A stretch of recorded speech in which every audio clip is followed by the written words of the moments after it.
Good evening. The show is the smoking section with Stephen Helfer, and welcome. Happy New Year to everyone. We're beginning the new year right. I hope people are being active and taking charge not only of their own lives, but attempting to mold society in the way you think or we think it would be better. I was listening to something about James Baldwin, and he evidently was talking to Margaret Mead, the famous anthropologist, and one of the things he said was that you have to demand that the world view you the way you want to be viewed. You cannot allow the world or society to determine how you feel about yourself. So I think this is particularly relevant in the case of smokers and smoking. We have to demand that we be treated the way we feel we are, not the way that the anti-smoking forces who are so powerful are attempting to do that. And along these lines, there is an event taking place that's not really closely linked to the tobacco issue, but in Oregon, there is a group of men who have taken over a federal facility out there, someplace very much in the rural areas, and they are in a dispute with the federal government over the use of land for ranching. And these men have marched into again, a federal facility that I think was completely unoccupied, so there has not been any kind of violence or throwing anybody out, but it now has become a standoff between the federal government and these protesters. And I can't help but be a little bit sympathetic to them. And they are viewing themselves, and they have claimed that they are somewhat similar to Rosa Parks, who was, of course, the famous black woman who would not give up her seat on a bus in the South. And she was breaking laws, and rather than go to the legislature and try to have those laws changed, or at least in addition to doing that, and rather than going to the courts and seeing if those laws could be overturned, usually on constitutional grounds, she and Martin Luther King and others deliberately and openly and provocatively broke laws. So whether or not you agree with Rosa Parks and Martin Luther King, or whether or not you agree with these protesters in Oregon, they are exercising what's called civil disobedience. When the laws themselves are patently unjust, when it appears like legislatures who are beholden are under the tremendous influence of what the anti-smoking forces or some other kind of forces or racist forces, and it seems that the courts do not offer you an avenue of redress, then you have to, or you can, use what is called civil disobedience. And I was listening to a show on Marjorie, oh gosh, what is it? Jim Browdy and Marjorie Egan, and of course they are very progressive, so they have very little sympathy with these protesters. Yet, of course, when they talk about Rosa Parks, it's all great, but these guys are all bad. And, you know, it seems that people often talk about civil disobedience as a good thing only when they agree with the issue.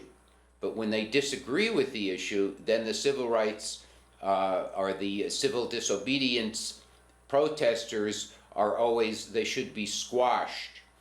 And of course, maybe some of you do not remember, but in 1992 and 1993, the federal government, through the FBI, in 1992 in Ruby Ridge, Idaho, they ended up killing a woman and her child, I believe, because they were standing up to the federal government. They were in the middle of some kind of rural area, so they really posed no problem. But I think the federal government looks at this as an affront. And then, of course, the most notorious one was in Waco, Texas in 1993, where a man named David Koresh was holed up in some kind of compound with a bunch of children and a bunch of families, and the FBI and the federal government ended up killing about 80 persons, including 24 children. This was under Bill Clinton and Janet Reno, who was his attorney general. And I think what really prompted the government to take such a aggressive action was this affront of federal power. And I am not an anarchist and I am not a libertarian, but I do think the federal government, particularly in recent years, has really overstepped its authority. And of course, as a smoker who is forced to smoke outside and pay predatory taxes and suffer employment and housing discrimination, be denied medical insurance or medical care. I am, I and others, and I see many others, are really the butt of what I consider to be federal abuse of power. So again, I'm not necessarily saying that I agree with the issue that these Oregon protesters are concerned about, or even agree necessarily with their tactics, but I do think there is a place for civil disobedience, and that's one of the reasons I totally recommend to people do everything you can to avoid these predatory taxes on tobacco, just as we celebrate the Boston Tea Party. I celebrate going to New Hampshire and buying cigarettes by the carton to bring back across the border. I think we should realize that these predatory taxes particularly hurt poor people, and that's why I, for example, very proudly and openly sell single cigarettes. What a crime that is. And also, I will smoke in areas, particularly outside, be they private or public, where I don't think the private property owner's rights extend to the point where he or she can tell me not to smoke outside in the open air far from him or her. I don't, and I believe that this is my duty as a human being to stand up for myself and to stand up for other people. Now, that doesn't mean that I am particularly brave or I'm particularly going to put myself in a situation where I'll end up in jail, but I do think it's important to stand up to this abuse of power that is particularly being exercised in the war on smokers. Now, I'm going to try to do a Smoker of the Week if I can figure out how to do it. Let's just see. Not so sure I can. Oh, maybe I can. Let's see if we can do this week. Oh, yeah, I think I might be able to do it. Let's see.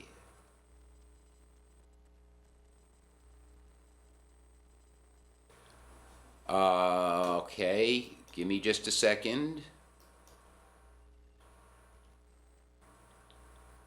No, I don't think it's going to happen.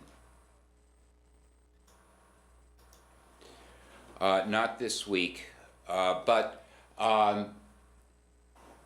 let's just see if I can give it a little bit more of an effort here.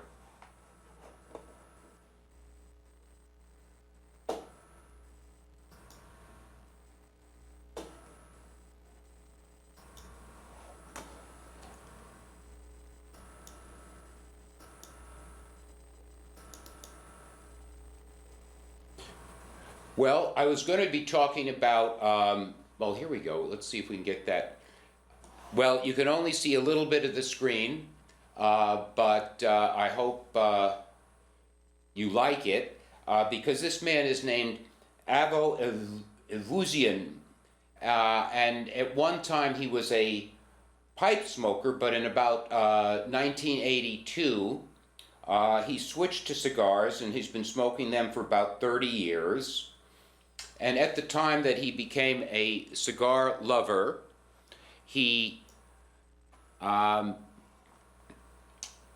to Puerto Rico to find out how to make cigars. And he started making his own cigars and developed a particular blend that was called the Uvo Classic. Excuse me, that's Avo Classic. And it has since become one of the internationally renowned cigars in the world. And he was a musician at that time, and he is credited with the song that was for Frank Sinatra called Strangers in the Night. And this is a picture of Avo Evuzian at the age of 89, taken from the New York Times very recently. So here is our smoker of the week, and now we'll go back to me. Sorry for the technical difficulties with getting that photo in the full screen mode, but I'm sure I hope you'll bear with me. Now, I just finished a book that I thought was very interesting, written by what you might call the father of community organizing, Saul Alinsky, and he is and was somebody who was very much reviled by conservatives because he had a very, very left-leaning ideology.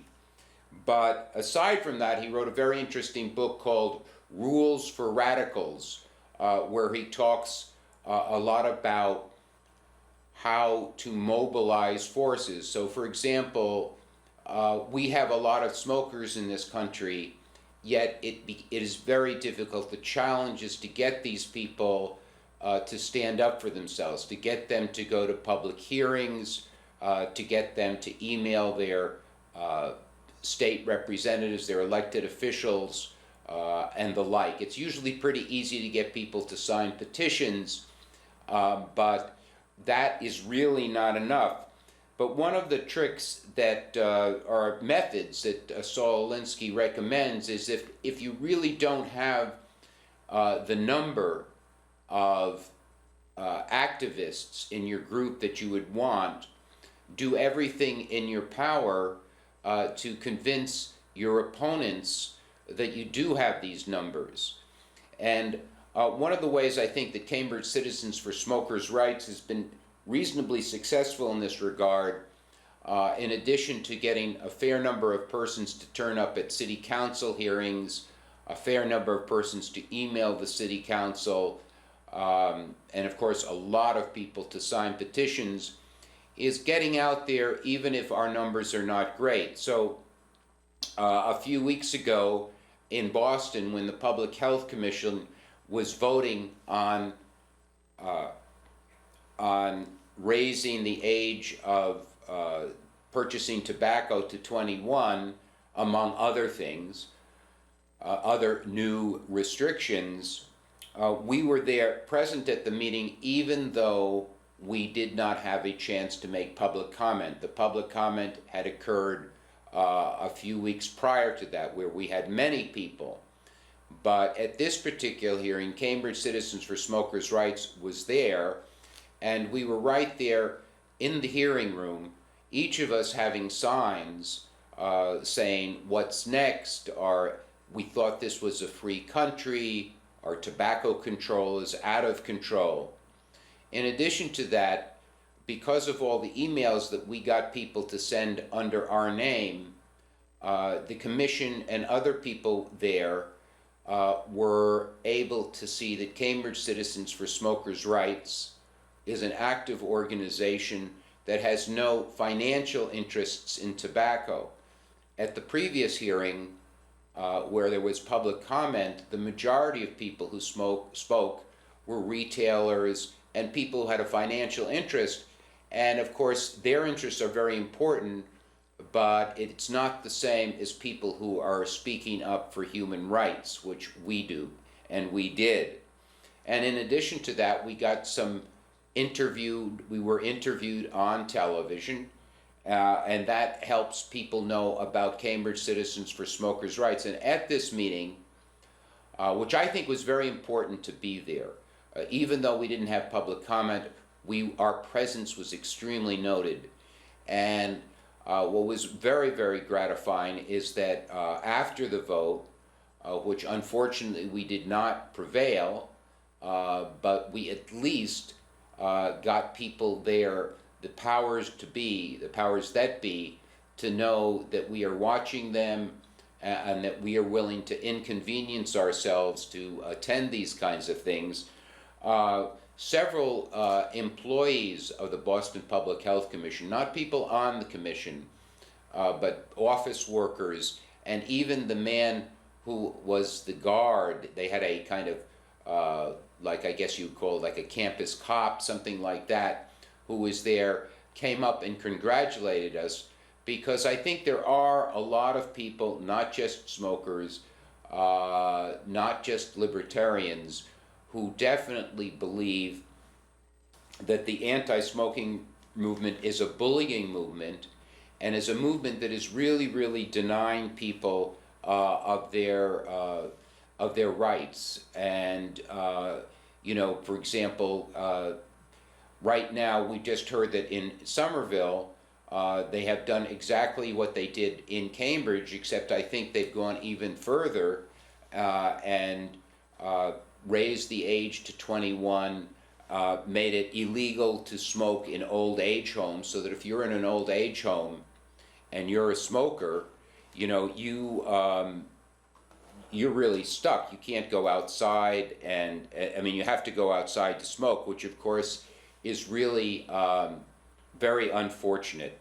And because we were unaware of the meeting, we don't even know if they had a public hearing on this issue. My guess is that they are obligated to, but certainly we can be very thankful that here in Cambridge, this did not pass with some public hearings and with a good number of people in attendance and fighting that. So our next course of action, as Bill Cunningham and I discussed last week, is this proposal to ban smoking in all public housing, which I believe would include Section 8 housing everywhere in the United States.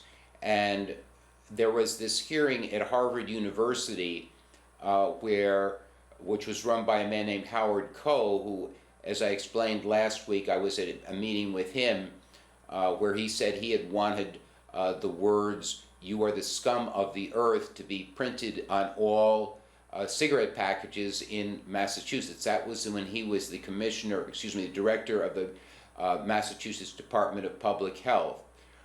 So this man is obviously someone who bears a lot of animosity towards smokers, a public health official who uses the type of science and uses the type of, as a kind of cloak, because he is filled with the desire to exercise tremendous control over people, and also, again, it's not just that he doesn't want people to smoke, he hates people who smoke. And he's made it quite obvious, and he should not be, as a medical professional, because he is a doctor, to me this is unethical, and he should not be in the public, he should not be a public servant. He really is a public servant, but instead of being a servant, he's more like a tyrant. And of course, the big thing we have to do now is get people to email the Federal Department of Housing and Urban Development, and to that extent, we've got to write a a template so that people can simply cut and paste and send it in. But unless that is our, right now, the public comments is the way to go. And we will be working on that. The other thing that is very interesting and that is disturbing again is the attacks on the First Amendment associated with the anti-smoking movement. For example, pretending that advertising of any sort should be banned. Now, people often don't realize that companies, groups of people who sell products have rights, have speech rights, and those speech rights, they don't have the right to lie, but they do have the right to make their products known. And in terms of tobacco, this has been very, very much compromised. So that tobacco companies can't advertise on television or radio or in newspapers. Of course, that's not a law about the newspapers, but a lot of newspapers like the Boston Globe and the New York Times won't carry tobacco advertising, which is really a form of self-censorship. This is a legal product, and if the cigarette companies simply want to say smoke Salem or smoke Newport, they are not defrauding anybody. Many people enjoy tobacco, find it very comforting, and even with the tremendous war we've had, as my colleague and friend Paul Neff points out, there are an awful lot of people out there who are continuing to smoke, even though it's made very difficult. Let's just see what we got here.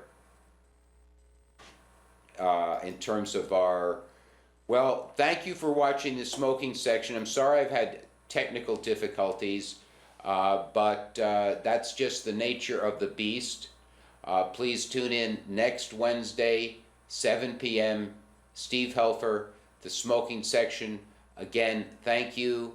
Happy New Year. If you enjoy tobacco,